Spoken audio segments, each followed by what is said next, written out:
നിങ്ങൾ യു കെയിലുള്ളവരാണോ? എന്നാൽ ഈ വീഡിയോ നിങ്ങൾക്ക് എന്തായാലും ഉപകാരപ്പെടും. ഞാൻ പറയാൻ പോകുന്നത് എന്താണെന്ന് വെച്ചാൽ HMRCയുടെ ടാക്സ് റീഫണ്ടിനെ പറ്റിയിട്ടാണ്. നിങ്ങൾ കഴിഞ്ഞ വർഷങ്ങളിൽ ഓവറായിട്ട് ടാക്സ് പേ ചെയ്തിട്ടുണ്ടെങ്കിൽ ആ എമൗണ്ട് നിങ്ങൾക്ക് ഈ വർഷം റീഫണ്ട് കിട്ടും. എങ്ങനെയാണെന്ന് വെച്ചാൽ നേരെ ഗൂഗിളിൽ പോവുക, P800 എന്ന് ടൈപ്പ് ചെയ്യുക. സ്ക്രോൾ ഡൗൺ ചെയ്യുമ്പോൾ ക്ലെയിം നൗ എന്ന് പറയുന്ന ഒരു ഓപ്ഷൻ ഉണ്ട്. അവിടെ നിങ്ങളുടെ gate way ID and password type ചെയ്ത് കൊടുക്കുക. നിങ്ങൾ gate way ID and password create ചെയ്തിട്ടില്ലെങ്കിൽ നിങ്ങൾ ആദ്യം അത് ക്രിയേറ്റ് ചെയ്യുക. എന്നിട്ട് നിങ്ങളുടെ അക്കൗണ്ടിലേക്ക് കയറുമ്പോൾ നിങ്ങൾക്ക് കഴിഞ്ഞ വർഷങ്ങളിലെ നിങ്ങളുടെ ടാക്സ് പേ ചെയ്ത എമൗണ്ട്സ് കാണിക്കും. ഓവർലി പെയ്ഡ് ആണെങ്കിൽ ഓവർലി പെയ്ഡ്, അണ്ടർ ആണെങ്കിൽ അണ്ടർ, നോർമൽ ആണെങ്കിൽ നോർമൽ എന്ന് കാണിക്കും.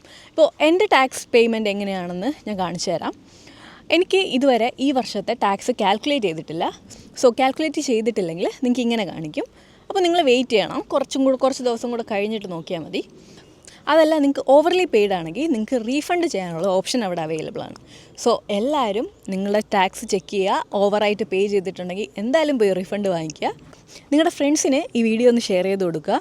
വീഡിയോ ഇഷ്ടപ്പെട്ടെങ്കിൽ ലൈക്ക് ചെയ്യുക. ഇതുപോലുള്ള മോർ യൂസ്ഫുൾ വീഡിയോസിന് വേണ്ടിയിട്ട് എൻ്റെ പേജ് ഒന്ന് ഫോളോ ചെയ്തേക്കുക. ബൈ.